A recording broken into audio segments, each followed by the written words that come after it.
Hi everyone, it's Erica again. So the topic that I'm covering today for the loved ones of OCD sufferers was actually requested. So just as an aside, if you guys have any topics that you want covered, it's really helpful if I know what people are looking to hear about. So if you can just pop those in the comments below, that would be super, super helpful. I do want to cover things that people want or need to hear about. So again, if you have any of those, please put them in the comments. So the topic today is coming to terms, how I came to terms with Nick's OCD, and I think that it's really important if I'm going to cover this topic that I talk about my initial reaction to everything. So my initial reaction, it's kind of a long one. So it's Nick, if you've watched any of our previous videos, you might know that Nick's OCD, his somatic OCD, actually started with tinnitus or tinnitus. So he was having this ringing in his ears. And just from that experience, I do remember being really frustrated with him with that because, so his tinnitus, whatever, started right in the summer of 2019. And it was right before, so we were still in school at this point. We were coming out to Colorado and then going out to Oregon, and we were kind of just seeing where we wanted to live after we graduated. So we came out to Colorado, and I mean, his tinnitus had just started like a few days prior to this. So we came out to Colorado, and he was okay at dealing with the frustration of the tinnitus. But then by the time that we had gotten to Oregon, it was so bad. He didn't want to go do anything. It was, it was just frustrating because we were on vacation. We were pretty newly married. We had gotten married in the February before this. So we were married for not even 6 months at this point. He just didn't want to go do anything. I was getting frustrated because I'm like, we're in this beautiful place. How can you just want to be like lay in bed all day? So it was a very frustrating time just with that. However, he ended up buying this book called Rewiring Tinnitus, and that was really helpful for him to learn how to habituate to that noise. And he did learn how to habituate to it, where he barely noticed it anymore. So, but the day that he kind of pretty much was done with that, I remember we were driving down by the beach in Florida, and he looks at me and he goes, "I can't stop thinking about my blinking." And I've never heard of anything like that before. So I was kind of like, well, like, let's just see if it goes away. And it obviously didn't, because I wouldn't be making this video if it did. So it was, I remember a couple days later, he's like, "Erica, I have not been able to stop thinking about my blinking for days now." And again, I had never heard of anything like that. I didn't really have any helpful advice other than maybe like, okay, well, let's just distract you and let's make sure our homework is done and do all this stuff. And, now that we know what we know about OCD, that's just not what fixes it. So I do remember being really annoyed with the tinnitus. And then when the OCD happened, and I hate to admit this, but it's the honest truth, I remember being like, oh my gosh, what now? Like, we just dealt with the tinnitus, and that took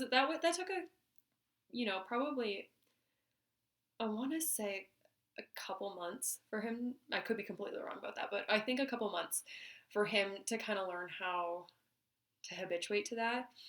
So it was a couple months of frustration with, he was even just going up to the radiator in our apartment and listening to it being like, is this what's making the noise? And like, it was just, it was so consuming to him that I was getting frustrated with that. So then the OCD happened, and I was like, oh my God, we just got through tinnitus. Like, what next? So I'm not happy to admit that that was my initial reaction, but it was. And I don't think that I'm doing anybody any favors by lying about that. So that was my honest to God initial reaction of his OCD. Then his behavior started to change. So I was already frustrated in general, but it was like a tolerable frustration, if that makes any sense. But then his behavior started to change. So he was playing video games, sometimes for longer than 24 hours.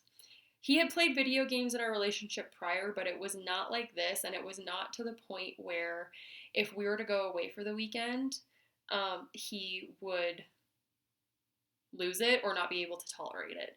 I remember we had gone to visit my parents on the other side of Florida for a weekend, and he left early because he couldn't deal with the fact that he was away from his video games for like longer than a few hours. The drive over was 3 hours, and he was losing it by the end of that drive. So it was consuming him. You know, if you're not, video game addiction has been disputed whether or not it's a real addiction, but he was definitely using it as an avoidance behavior for sure. And when he wasn't playing it, he just couldn't tolerate his OCD at all. So he was playing video games a lot. He was smoking weed, which was not just something that he did ever really when he didn't have OCD or tinnitus. But he, you know, if he had gone to a friend's house and they offered it to him, he kind of would have just been like, no, I'm good. But now he was actually accepting that offer, and that was weird to me. He was so at this point we were in clinic treating outpatients, and he had pretty much finished up with all of his requirements, and he was justifying that as reason to not go, which was not like him at all. He wasn't one to skip class. He wasn't one to skip anything. He was the first one there, the last one gone sometimes. So that was abnormal behavior for him. He was sleeping in really late, which was also abnormal. He was sleeping a lot, which was abnormal. And all of these behaviors just kind of progressively got worse and worse and worse. And my frustration grew and grew and grew. So this continued on for months. And then by this point, I was starting to have thoughts because he wasn't really doing anything to help himself. He was barely exercising at this point, and that was another weird behavior because he is a gym rat, and the fact that he just didn't care about exercising was really weird. So my frustration grew, and I just couldn't understand, why isn't he doing things to help himself? I don't understand. I was being very critical. I was getting really annoyed with him. And then he started to feel like he didn't want to live anymore. And that was also very obviously concerning to me.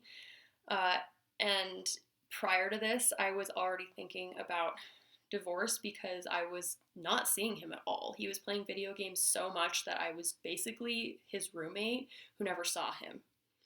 So, you know, I was frustrated, and then I started getting really concerned about his will to live.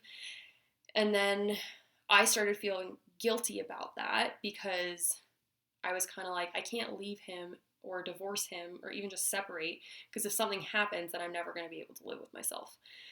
So there was a lot of guilt. I remember looking for advice from friends and family members, and most people I know have never had to deal with that before. They've never, not just OCD, but somebody not wanting to live. It did come out that my aunt and my uncle had gone through that.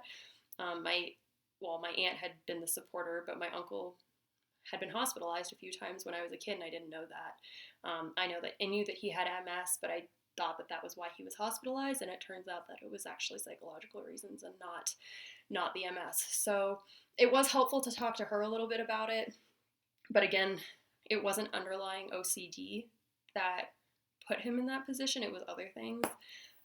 So it wasn't quite the exact same situation, and even if it was, every situation is still different no matter what. Even if my uncle did have OCD, her advice wouldn't necessarily be, oh, you need to leave him, or oh, you need to stay with him. You know, that's not something that anybody except for you can decide. So looking for advice about that was just my desire to not have to make that decision. But anyways, I was really frustrated, and I was really confused, and I felt really guilty. There were so many emotions going on that it was really, really hard to deal with. And then we did end up having to hospitalize Nick because I was truly concerned that he was going to do something to himself.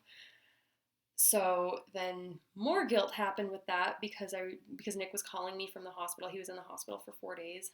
And he was yelling at me saying, this is the worst possible situation you could have put me in. I can't believe you did this to me. This is making everything worse. So I basically sat on the couch and cried for like 4 days until he got out. And when I went to visit him in the hospital, they had him drugged up on God knows what, and he was just not himself. He's usually a lively, boisterous type of person, and he was just zombie. So that whole process was very upsetting, and I don't wish it upon anybody. But it might happen, unfortunately. So, however, anyways, the hospital diagnosed him at that point with bipolar disorder. And this is part of what he got upset about with me over the phone. He kept saying, they diagnosed me with bipolar disorder. I don't have bipolar disorder. I have OCD, blah, blah, blah. And my reaction to that was also poor, now that I reflect on it, because I was agreeing with the psychiatrist because I'm not a psychiatrist, and I was saying, well, they're the psychiatrist, they're the professional in this, and they should know one disorder from the other. Now, knowing everything I know about OCD, I also disagree with that diagnosis. He has OCD. Apparently, and this is just something that I've heard, apparently bipolar disorder is something that people get misdiagnosed with regards to OCD a lot, and I didn't know that. And apparently bipolar disorder is one of the more common things that people get diagnosed with when they are hospitalized for psychiatric purposes. Excuse me. So he did make a good point when he got out of there, because he was like, I've never had a down moment like this in my life. I've always been, even his mom, when he asked her, he was like, Mom, have you ever seen me at this point, like this low, or even just depressed in general? Because that's what bipolar disorder is. And she was like, no, I don't remember a time where that was the case.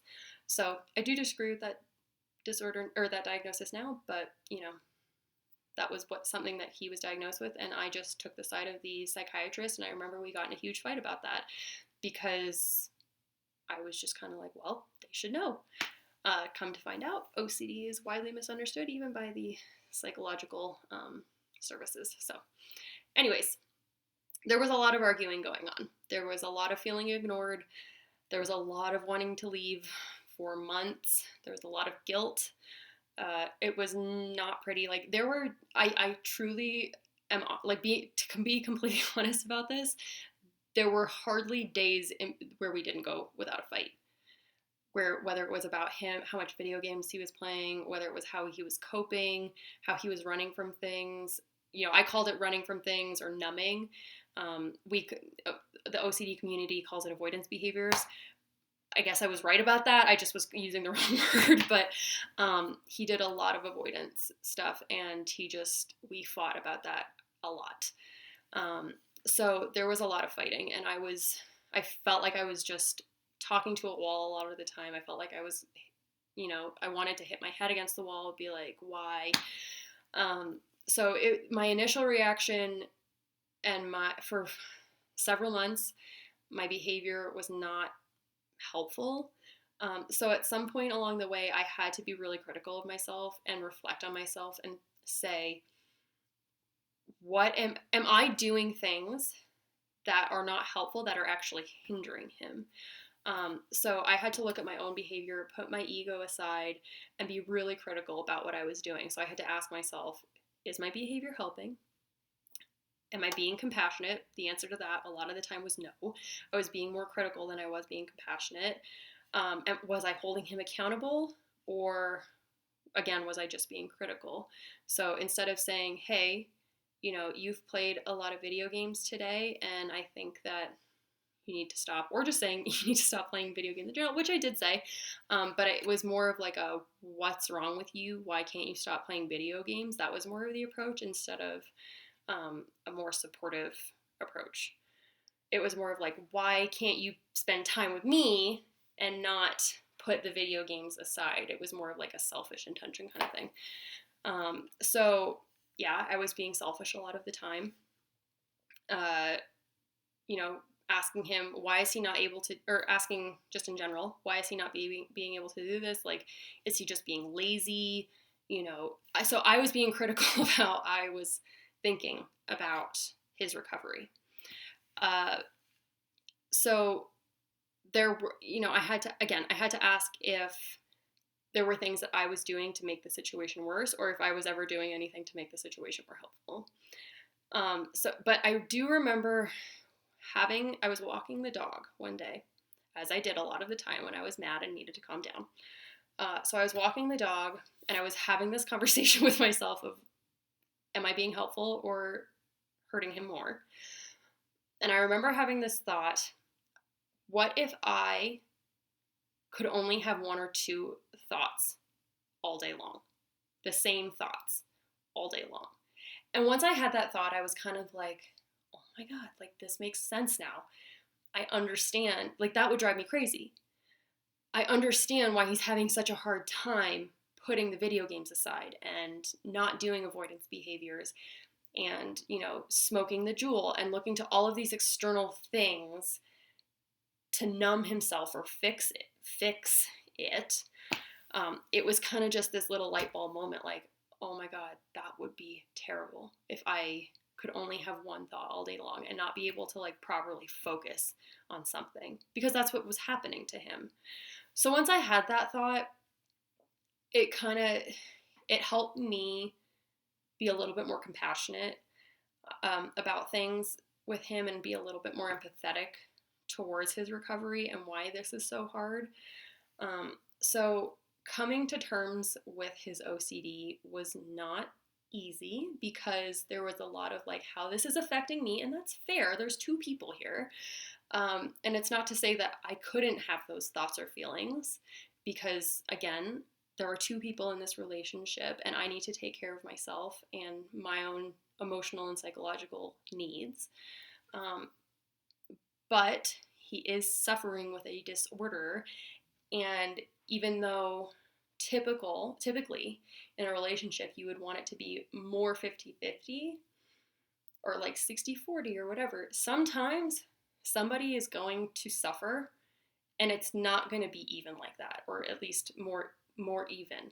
It might be 80-20 or 90-10. A lot of the times it felt like it was 90-10 in our relationship because I had to support him so much. And, if I were suffering like how he was, to the point where I no longer wanted to live, I hope that he would do the same for me as I did for him and be the 90 and I'd be the 10. So coming to terms with the OCD and the process of going through all of this was not easy. My initial reaction was not good. I've seen people comment on my videos and say, you're so compassionate and helpful and blah, blah, blah. I was not always this way. It was a learning process, not just for Nick, but for myself as well. And I'm sure that each different type of OCD also has their own little things to them that I can't even speak to, because I understand somatic OCD for the most part. So, being compassionate about things is going to be really, really helpful. And I am going to do another video on being compassionate, because, so I did a video on tough love, and that's probably going to be part of what you need to do with them. But the other side is compassion. If I was just doing tough love with Nick 100% of the time, yes, he responds better to tough love, but if I'm doing that 100% of the time, he's just going to end up resenting me, and that's just something I know about him. So I'm going to do a video on making sure that you're being compassionate, what that looks like, etc. Because it is a really important part to this. The whole empathy thing is going to be really helpful in having them understand that you're a part of their team. So when I was having this like reckoning, being like, oh my God, this makes so much more sense. I also had to, decide that I was on Nick's team 100%, not 90, not 99, 100%. And this is part of the reason, if you watched my unsupportive family member videos, this is why I also stopped talking to the family members that Nick stopped talking to. It wasn't because there were things that went on that I was not happy with, but it wasn't necessarily that I needed to stop talking to them too. It was because that was Nick's decision, and if he found out that I was still talking to them, it would have looked like I was not fully on his team, and then that support system that he felt like he had in place would have just completely crumbled. So I had to decide I'm on Nick's team 100%, no matter what. This is just what I have to do. So again, being compassionate, being on their team 100%, and listening, being empathetic, it goes a really long way. And that's pretty much how I ended up coming to terms with his OCD. So if you guys have any questions about any of that, if you are having trouble with coming to terms with your loved one's OCD, or you're having any issues or whatever, please put it in the comments below. Again, if there are any topics that you want covered, please put them in the comments below. It's super, super helpful. But otherwise, I hope this was a helpful video for you guys, and I hope you have a good day. Thanks, guys.